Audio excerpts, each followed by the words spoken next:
أَمَّنْ خَلَقَ السَّمَاوَاتِ وَالْأَرْضَ وَأَنزَلَ لَكُم مِّنَ السَّمَاءِ مَاءً فَأَنبَتْنَا بِهِ حَدَائِقَ ذَاتَ بَهْجَةٍ مَا كَانَ لَكُمْ أَن تُنبِتُوا شَجَرَهَا أَإِلَٰهٌ مَّعَ اللَّهِ بَلْ هُمْ قَوْمٌ يَعْدِلُونَ أَمَّن جَعَلَ الْأَرْضَ قَرَارًا وَجَعَلَ خِلَالَهَا أَنْهَارًا وَجَعَلَ لَهَا رَوَاسِيَ وَجَعَلَ بَيْنَ الْبَحْرَيْنِ حَاجِزًا أَإِلَٰهٌ مَّعَ اللَّهِ بَلْ أَكْثَرُهُمْ لَا يَعْلَمُونَ أَمَّن يُجِيبُ الْمُضْطَرَّ إِذَا دَعَاهُ وَيَكْشِفُ السُّوءَ وَيَجْعَلُكُمْ خُلَفَاءَ الْأَرْضِ أَإِلَٰهٌ مَّعَ اللَّهِ قَلِيلًا مَّا تَذَكَّرُونَ أَمَّن يَهْدِيكُمْ فِي ظُلُمَاتِ الْبَرِّ وَالْبَحْرِ وَمَن يُرْسِلُ الرِّيَاحَ بُشْرًا بَيْنَ يَدَيْ رَحْمَتِهِ أَإِلَٰهٌ مَّعَ اللَّهِ تَعَالَى اللَّهُ عَمَّا يُشْرِكُونَ أَمَّن يَبْدَأُ الْخَلْقَ ثُمَّ يُعِيدُهُ وَمَن يَرْزُقُكُم مِّنَ السَّمَاءِ وَالْأَرْضِ أَإِلَٰهٌ مَّعَ اللَّهِ قُلْ هَاتُوا بُرْهَانَكُمْ إِن كُنتُمْ صَادِقِينَ قُل لَّا يَعْلَمُ مَن فِي السَّمَاوَاتِ وَالْأَرْضِ الْغَيْبَ إِلَّا اللَّهُ وَمَا يَشْعُرُونَ أَيَّانَ يُبْعَثُونَ بَلِ ادَّارَكَ عِلْمُهُمْ فِي الْآخِرَةِ بَلْ هُمْ فِي شَكٍّ مِّنْهَا بَلْ هُم مِّنْهَا عَمُونَ وَقَالَ الَّذِينَ كَفَرُوا أَإِذَا كُنَّا تُرَابًا وَآبَاؤُنَا أَإِنَّا لَمُخْرَجُونَ لَقَدْ وُعِدْنَا هَٰذَا نَحْنُ وَآبَاؤُنَا مِن قَبْلُ إِنْ هَٰذَا إِلَّا أَسَاطِيرُ الْأَوَّلِينَ قُلْ سِيرُوا فِي الْأَرْضِ فَانظُرُوا كَيْفَ كَانَ عَاقِبَةُ الْمُجْرِمِينَ قُلْ سِيرُوا فِي الْأَرْضِ فَانظُرُوا كَيْفَ كَانَ عَاقِبَةُ الْمُجْرِمِينَ وَلَا تَحْزَنْ عَلَيْهِمْ وَلَا تَكُن في ضيق مما يمكرون ويقولون متى هذا الوعد إن كنتم صادقين قل عسى أن يكون ردف لكم بعض الذي تستعجلون وإن ربك لذو فضل على الناس ولكن أكثرهم لا يشكرون وإن ربك ليعلم ما تكن صدورهم وما يعلنون وما من غائبة في السماء والأرض إلا في كتاب مبين إن هذا القرآن يقص على بني إسرائيل أكثر الذي هم فيه يختلفون وإنه لهدى ورحمة للمؤمنين إن ربك يقضي بينهم بحكمه وهو العزيز العليم فتوكل على الله إنك على الحق المبين إنك لا تسمع الموتى ولا تسمع الصم الدعاء إذا ولوا مدبرين وما أنت بهاد العمي عن ضلالتهم إن تسمع إلا من يؤمن بآياتنا فهم مسلمون وإذا وقع القول عليهم أخرجنا لهم دابة من الأرض تكلمهم أن الناس كانوا بآياتنا لا يوقنون ويوم نحشر من كل أمة فوجا ممن يكذب بآياتنا فهم يوزعون حتى إذا جاءوا قال أكذبتم بآياتي ولم تحيطوا بها علما أم ماذا كنتم تعملون ووقع القول عليهم بما ظلموا فهم لا ينطقون ألم يروا أنا جعلنا الليل ليسكنوا فيه والنهار مبصرا إن في ذلك لآيات لقوم يؤمنون ويوم ينفخ في الصور ففزع من في السماوات ومن في الأرض إلا ما شاء الله وكل أتوه داخرين وترى الجبال تحسبها جامدة وهي تمر مر السحاب صنع الله الذي أتقن كل شيء إنه خبير بما تفعلون من جاء بالحسنة فله خير منها وهم من فزع يومئذ آمنون ومن جاء بالسيئة فكبت وجوههم في النار هل تجزون إلا ما كنتم تعملون إنما أمرت أن أعبد رب هذه البلدة الذي حرمها وله كل شيء وأمرت أن أكون من المسلمين وأن أتلو القرآن فمن اهتدى فإنما يهتدي لنفسه ومن ضل فقل إنما أنا من المنذرين وقل الحمد لله سيريكم آياته فتعرفونها وما ربك بغافل عما تعملون بسم الله الرحمن الرحيم طاسين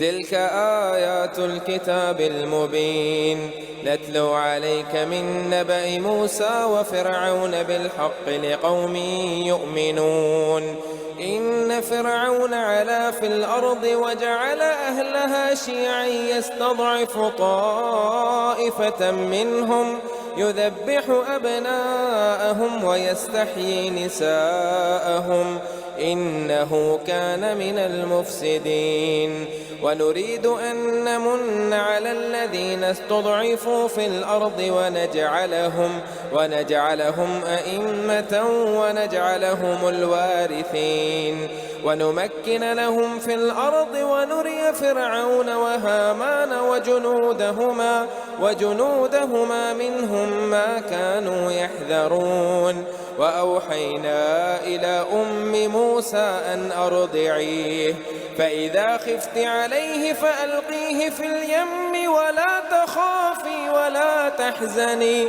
إنا رادوه إليك وجعلوه من المرسلين فالتقته آل فرعون ليكون لهم عدوا وحزنا إن فرعون وهامان وجنودهما كانوا خاطئين وقالت امرأة فرعون قرة عين لي ولك لا تقتلوه عسى أن ينفعنا أو نتخذه ولدا وهم لا يشعرون وأصبح فؤاد أم موسى فارغا إن كادت لتبدي به لولا أن ربطنا على قلبها لتكون من المؤمنين وقالت لأخته قصيه فبصرت به عن جنب وهم لا يشعرون وحرمنا عليه المراضع من قبل فقالت هل أدلكم فقالت هل أدلكم على أهل بيت يكفلونه لكم وهم له ناصحون. فرددناه إلى أمه كي تقر عينها ولا تحزن ولتعلم أن وعد الله حق ولكن أكثرهم لا يعلمون. ولما بلغ أشده واستوى آتيناه حكما وعلما وكذلك نجزي المحسنين. ودخل المدينة على حين غفلة من أهلها فوجد فيها رجلين يقتتلان هذا من شيعته وهذا من عدوه فاستغاثه الذي من عدوه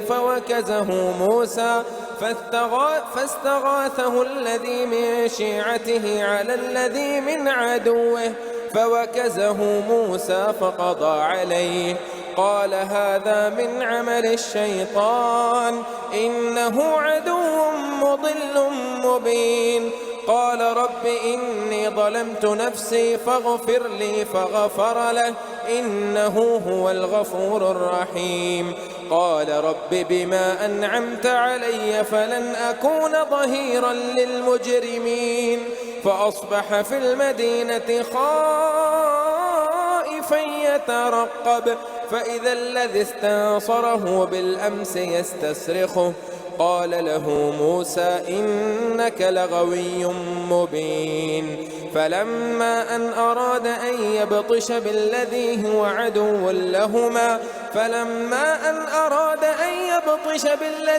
عدو لهما قال يا موسى أتريد أن تقتلني كما قتلت نفسا بالأمس إن تريد إلا أن تكون جبارا في الأرض وما تريد أن تكون من المصلحين. وجاء رجل من أقصى المدينة يسعى قال يا موسى إن الملأ يأتمرون بك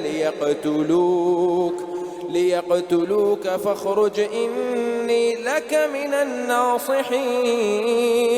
فخرج منها خائفا يترقب قال رب نجني من القوم الظالمين. ولما توجه تلقاء مدين قال عسى ربي أن يهديني سواء السبيل. ولما ورد ماء مدين وجد عليه أمة من الناس يسقون ووجد من دونهم امرأتين تزودان قال ما خطبكما قالتا لا نسقي حتى يصدر الرعاء وأبونا شيخ كبير. فسقى لهما ثم تولى إلى الظل فقال رب إني لما أنزلت إلي من خير فقير. فجاءته إحداهما تمشي على استحياء قالت إن أبي يدعوك ليجزيك أجر ما سقيت لنا. فلما جاءه وقص عليه القصص قال لا تخف نجوت من القوم الظالمين. قالت إحداهما يا أبت استأجره إن خير من استأجرت القوي الأمين. قال إني أريد أن أنكحك إحدى ابنتي هاتين على أن تأجرني 8 حجج فإن أتممت 10 فمن عندك وما أريد أن أشق عليك ستجدني إن شاء الله من الصالحين. قال ذلك بيني وبينك أيما الأجلين قضيت فلا عدوان علي والله على ما نقول وكيل. فلما قضى موسى الأجل وسار بأهله آنس من جانب الطور نارا وقال لأهلهم كثوا إني آنست نارا لعلي آتيكم منها بخبر أو جذوة من النار لعلكم تصطلون. فلما أتاها نودي من شاطئ الوادي الأيمن في البقعة المباركة من الشجرة أن يا موسى إني أنا الله رب العالمين وألق عصاك. فلما رآها تهتز كأنها جان ولا مدبرا ولم يعقب. يا موسى أقبل ولا تخف إنك من الآمنين. أسلك يدك في جيبك تخرج بيضاء من غير سوء أسلك يدك في جيبك تخرج بيضاء من غير سوء واضمم إليك جناحك من الرهب فذلك برهانان من ربك إلى فرعون وملئه إنهم كانوا قوما فاسقين. قال رب إني قتلت منهم نفسا فأخاف أن يقتلون وأخي هارون هو أفصح مني لسانا فأرسله معي يرد أن يصدقني إني أخاف أن يكذبون. قال سنشد عضدك بأخيك ونجعل لكما سلطانا فلا يصلون إليكما بآياتنا أنتما ومن اتبعكما الغالبون. فلما جاءهم موسى بآياتنا بينات قالوا ما هذا إلا سحر مفترى وما سمعنا بهذا في آبائنا الأولين. وقال موسى ربي أعلم بما جاء بالهدى من عنده وما تكون له عاقبة الدار إنه لا يفلح الظالمون.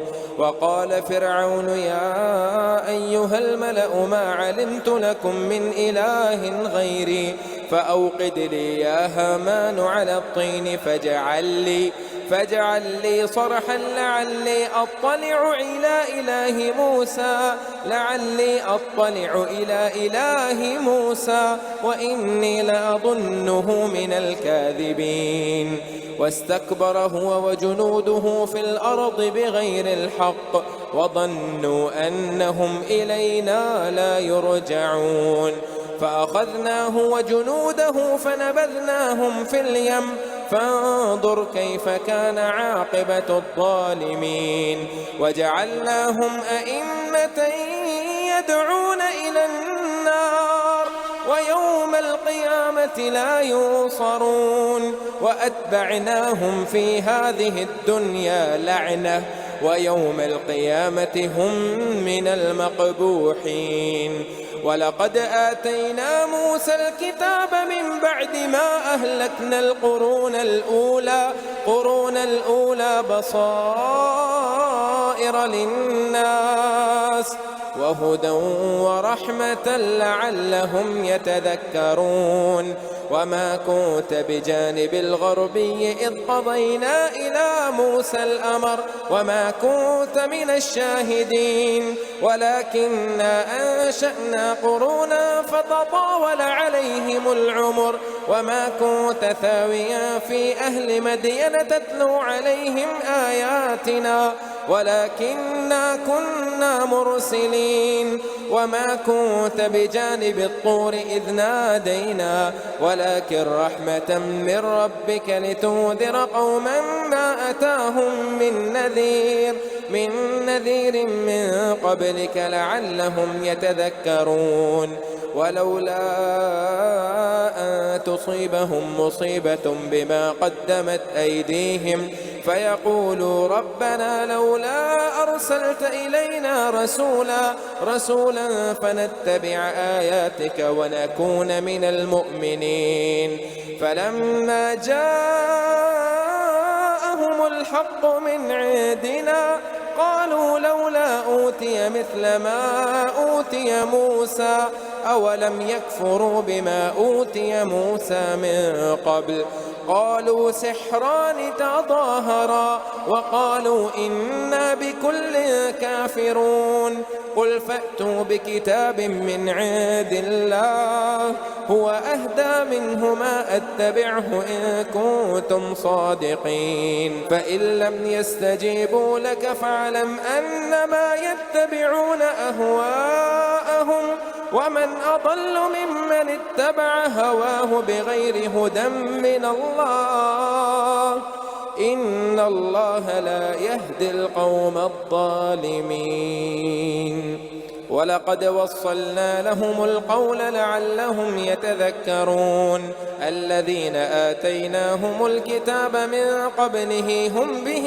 يؤمنون وإذا يتلى عليهم قالوا آمنا به إنه الحق من ربنا إنا كنا من قبله مسلمين أولئك يؤتون أجرهم مرتين بما صبروا ويدرؤون بالحسنة السيئة ومما رزقناهم ينفقون وإذا سمعوا اللغو أعرضوا عنه وقالوا لنا أعمالنا ولكم أعمالكم سلام عليكم لا نبتغي الجاهلين إنك لا تهدي من أحببت ولكن الله يهدي من يشاء وهو أعلم بالمهتدين وقالوا إن نتبع الهدى معك نتخطف من أرضنا أولم نمكن لهم حرما آمنا يجبى إليه ثمرات كل شيء رزقا من لدنا ولكن أكثرهم لا يعلمون وكم أهلكنا من قرية بطرت معيشتها فتلك مساكنهم لم تسكن من بعدهم إلا قليلا وكنا نحن الوارثين وما كان ربك مهلك القرى حتى يبعث في أمها رسولا يتلو عليهم آياتنا وما كنا مهلك القرى إلا وأهلها ظالمون وما أوتيتم من شيء فمتاع الحياة الدنيا وزينتها وما عند الله خير وأبقى أفلا تعقلون أفمن وعدناه وعدا حسنا فهو لاقيه كمن متعناه متاع الحياة الدنيا ثم هو يوم القيامة من المحضرين ويوم يناديهم فيقول أين شركائي الذين كنتم تزعمون قال الذين حق عليهم القول ربنا هؤلاء الذين أغويناهم كما غوينا تبرأنا إليك ما كانوا إيانا يعبدون وقيل ادعوا شركاءكم فدعوهم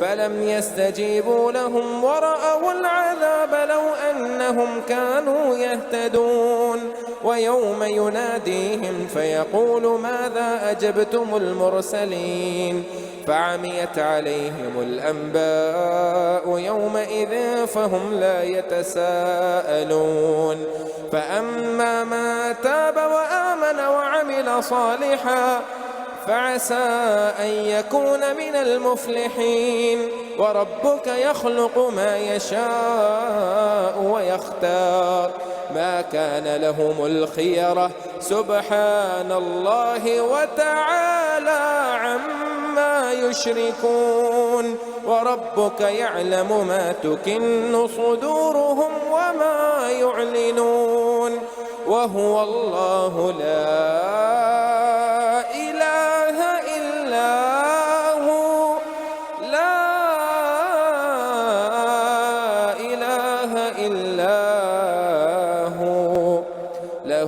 الحمد في الأولى والآخرة وله الحكم وإليه ترجعون. قل أرأيتم إن جعل الله عليكم الليل سرمدا إلى يوم القيامة من إله غير الله يأتيكم بضياء أفلا تسمعون. قل أرأيتم إن جعل الله عليكم النهار سرمدا إلى يوم القيامة من إله غير الله يأتيكم بليل تسكنون فيه أفلا تبصرون. ومن رحمته جعل لكم الليل والنهار لتسكنوا فيه ولتبتغوا من فضله ولعلكم تشكرون. ويوم يناديهم فيقول أين شركائي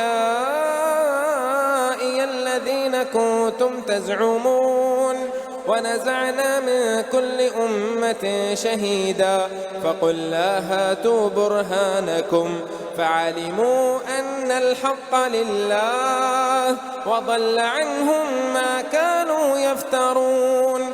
إن قارون كان من قوم موسى فبغى عليهم وآتيناه من الكنوز ما إن مفاتحه لتنوء بالعصبة أولي القوة إذ قال له قومه لا تفرح إن الله لا يحب الفرحين. وابتغ فيما آتاك الله الدار الآخرة ولا تنس نصيبك من الدنيا وأحسن كما أحسن الله إليك ولا تبغ الفساد في الأرض إن الله لا يحب المفسدين. قال إنما أوتيته على علم عندي أولم يعلم أن الله قد أهلك من قبله من القرون من هو أشد منه قوة وأكثر جمعا ولا يسأل عن ذنوبهم المجرمون. فخرج على قومه في زينته قال الذين يريدون الحياة الدنيا يا ليت لنا مثل ما أوتي قارون إنه لذو حظ عظيم. وقال الذين أوتوا العلم ويلكم ثواب الله خير لمن آمن وعمل صالحا ولا يلقاها إلا الصابرون. فخسفنا به وبداره الأرض فما كان له من فئة ينصرونه من دون الله وما كان من المنتصرين. وأصبح الذين تمنوا مكانه بالأمس يقولون ويك أن الله يبسط الرزق لمن يشاء من عباده ويقدر لولا أمن الله علينا لخسف بنا ويكأنه لا يفلح الكافرون. تلك الدار الآخرة نجعلها للذين لا يريدون علوا في الأرض ولا فسادا والعاقبة للمتقين. من جاء بالحسنة فله خير منها ومن جاء بالسيئة فلا يجزى الذين عملوا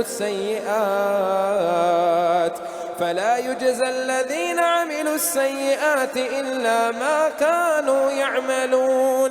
إن الذي فرض عليك القرآن لرادك إلى معاد قل ربي أعلم من جاء بالهدى ومن هو في ضلال مبين. وما كنت ترجو أن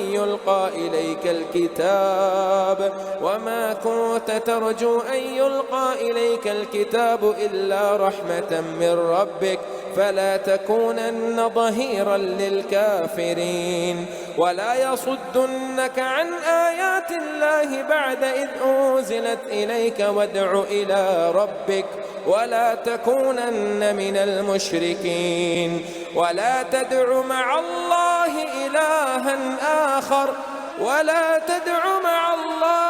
إلها آخر لا إله إلا هو كل شيء هالك إلا وجهه له الحكم وإليه ترجعون. بسم الله الرحمن الرحيم. ألف لام ميم. أحسب الناس أن يتركوا أن يقولوا آمنا وهم لا يفتنون ولقد فتنا الذين من قبلهم فليعلمن الله الذين صدقوا وليعلمن الكاذبين. أم حسب الذين يعملون السيئات أن يسبقونا ساء ما يحكمون. من كان يرجو لقاء الله فإن أجل الله لآت وهو السميع العليم. ومن جاهد فإنما يجاهد لنفسه إن الله لغني عن العالمين. والذين آمنوا وعملوا الصالحات لنكفرن عنهم سيئاتهم ولنجزينهم أحسن الذي كانوا يعملون. ووصينا الإنسان بوالديه حسنا وإن جاهداك لتشرك بما ليس لك به علم فلا تطعهما إلي مرجعكم فأنبئكم بما كنتم تعملون. والذين آمنوا وعملوا الصالحات لندخلنهم في الصالحين. ومن الناس من يقول آمنا بالله فإذا أوذي في الله جعل فتنة الناس كعذاب الله ولئن جاء نصر من ربك ليقولن إنا كنا معكم أوليس الله بأعلم بما في صدور العالمين. وليعلمن الله الذين آمنوا وليعلمن المنافقين. وقال الذين كفروا للذين آمنوا اتبعوا سبيلنا ولنحمل خطاياكم وما هم بحاملين من خطاياهم من شيء إنهم لكاذبون. وليحملن أثقالهم وأثقالا مع أثقالهم وليسألن يوم القيامة عما كانوا يفترون. ولقد أرسلنا نوحا إلى قومه فلبث فيهم 1000 سنة إلا 50 عاما فأخذهم الطوفان وهم ظالمون فأنجيناه وأصحاب السفينة وجعلناها آية للعالمين. وإبراهيم إذ قال لقومه اعبدوا الله واتقوه ذلكم خير لكم إن كنتم تعلمون. إنما تعبدون من دون الله أوثانا وتخلقون إفكا إن الذين تعبدون من دون الله لا يملكون لكم رزقا فابتغوا عند الله الرزق واعبدوه واشكروا له إليه ترجعون. وإن تكذبوا فقد كذب من قبلكم وما على الرسول إلا البلاغ المبين. أولم يروا كيف يبدئ الله الخلق ثم يعيده إن ذلك على الله يسير. قل سيروا في الأرض فانظروا كيف بدأ الخلق ثم الله ينشئ النشأة الآخرة إن الله على كل شيء قدير. يعذب من يشاء ويرحم من يشاء ويرحم من يشاء وإليه تقلبون وما أنتم بمعجزين في الأرض ولا في السماء وما لكم من دون الله من ولي ولا نصير. والذين كفروا بآيات الله ولقائه أولئك يئسوا من رحمتي وأولئك لهم عذاب أليم. فما كان جواب قومه إلا أن قالوا اقتلوه أو حرقوه فأنجاه الله من النار إن في ذلك لآيات لقوم يؤمنون. وقال إنما اتخذتم من دون الله أوثانا مودة بينكم في الحياة الدنيا ثم يوم القيامة يكفر بعضكم ببعض ويلعن بعضكم بعضا ومأواكم النار وما لكم من ناصرين. فآمن له لوط وقال إني مهاجر إلى ربي إنه هو العزيز الحكيم. ووهبنا له إسحاق ويعقوب وجعلنا في ذريته النبوة والكتاب وآتيناه أجره في الدنيا وإنه في الآخرة لمن الصالحين. ولوطا إذ قال لقومه إنكم لتأتون الفاحشة ما سبقكم بها من أحد من العالمين أئنكم لتأتون الرجال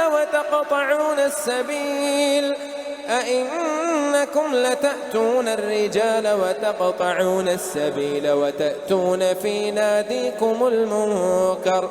فما كان جواب قومه إلا أن قالوا ائتنا بعذاب الله إن كنت من الصادقين. قال رب انصرني على القوم المفسدين.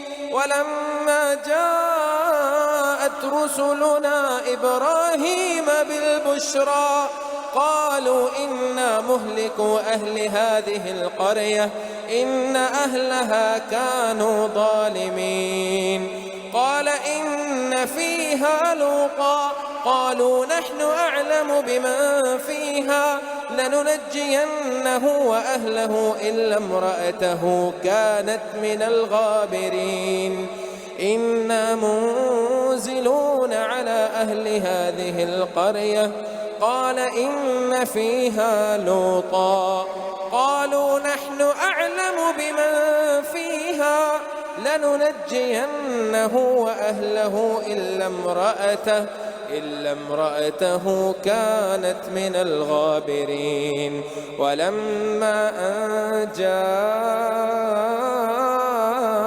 رسلنا لوطا سيء بهم وضاق بهم ذرعا وقالوا لا تخف ولا تحزن إنا منجوك وأهلك إلا امرأتك كانت من الغابرين.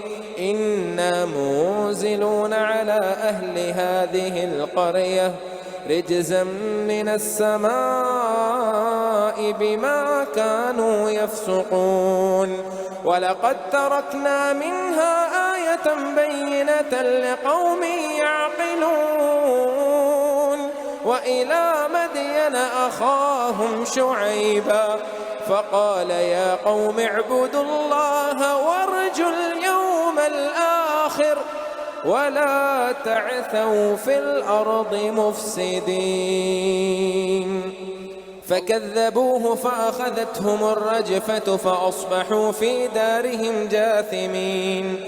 وعادا وثمود وقد تبين لكم من مساكنهم وزين لهم الشيطان أعمالهم فصدهم عن السبيل فصدهم عن السبيل وكانوا مستبصرين وقارون وفرعون وهامان ولقد جاءهم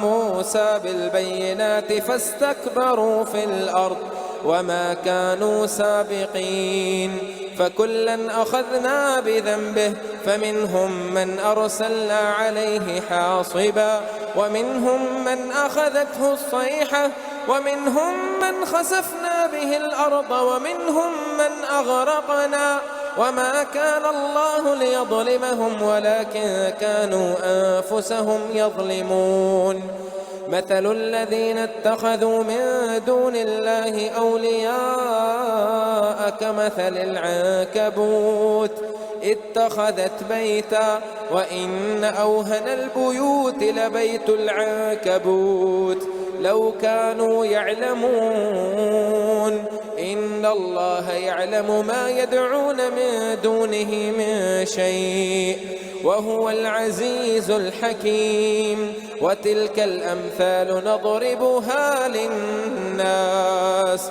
وما يعقلها إلا العالمون خلق الله السماوات والأرض بالحق إن في ذلك لآية للمؤمنين